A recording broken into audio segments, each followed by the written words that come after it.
ಮೊದಲನೇ ಸಲ ನಾನು ಬೇಬಿನ ಕರ್ಕೊಂಡು ಇವೆಂಟ್ಗೆ ಅಂತ ಬಂದಿದ್ದೆ. Hello guys, welcome back to one more mini blog. And ಇವತ್ತು ಡಿವೈನ್ ಇಂದು ಅವ್ರ ಕಡೆಯಿಂದ ನಾನು ಈ ಬ್ರಾಸ್ಲೆಟ್ನ ತರಿಸಿದ್ದೆ. ನೆಕ್ಸ್ಟ್ ನಾನು ನನ್ನ ಬೇಬಿ, ನನ್ನ ಫ್ರೆಂಡ್ ಅವರ ಮಗಳದು ನೇಮಿಂಗ್ ಸೆರೆಮನಿ ಇದೆ ಅಂತ ಹೊರಟಿದ್ವಿ. ಇಲ್ಲಿ ನೋಡಿ, ಕ್ಯಾಮ್ರಾ ನೋಡಿ, ಹಾಯ್ ಮಾಡು ಅಂದ ತಕ್ಷಣ ಎಷ್ಟು ಚೆನ್ನಾಗಿ ಮಾಡ್ತಿದ್ದಾನೆ ಅಂತ. ವಿಡಿಯೋ ಮಧ್ಯದಲ್ಲಿ ಯಾರೋಗಿದ್ದು ಅಂತ ನೋಡ್ತಾ ಇದ್ದೀರಾ? ಇವಳೆ ನಮ್ಮ ಅಕ್ಕನ ಮಗಳು. ಬಾಡಿ ಫುಲ್ ಎಣ್ಣೆ ಹಚ್ಕೊಂಡಿದ್ದಾಳೆ, ಅದಕ್ಕೆ ಈಗ ಕಾಡ್ತಿದ್ದಾಳೆ.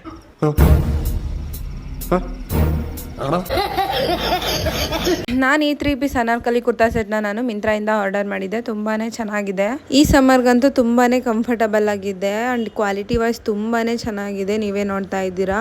ನಿಮ್ಗೆ ಏನಾದರೂ ಲಿಂಕ್ ಬೇಕು ಅಂದ್ರೆ ಕಮೆಂಟ್ ಮಾಡಿ. ಹಾಗೆ ನನ್ನ ಬೇಬಿ ಶೂಸ್ದು ಲಿಂಕ್ ಬೇಕು ಅಂದ್ರೆ ಕಮೆಂಟಲ್ಲಿ ಲಿಂಕ್ ಅಂತ ಕಮೆಂಟ್ ಮಾಡಿ. ಆಕ್ಚುಲಿ ನಾವು ಇವೆಂಟ್ಗೆ ಲೇಟ್ ಆಯ್ತು ಅಂತ ಬೇಗ ಹೋಗ್ತಾ ಇದ್ವಿ. ಆಕ್ಚುಲಿ ನಾವು ಲೇಟಾಗಿ ಹೋಗ್ಬೇಕು ಅಂತಾನೆ ಹೋಗ್ತಾ ಇದ್ವಿ. ಯಾಕಂದ್ರೆ ಇವನ ಜೊತೆ ಅಲ್ಲಿ ಏನ್ ಮಾಡೋದು ಫಂಕ್ಷನ್ ಅಲ್ಲಿ ಅಂತ ಲೇಟಾಗಿ ಹೋಗೋಣ ಅಂತಾನೆ ಲೇಟಾಗಿ ಹೋದ್ವಿ. ನೋಡಿದ್ರಲ್ಲ ನಾವು ಎಷ್ಟು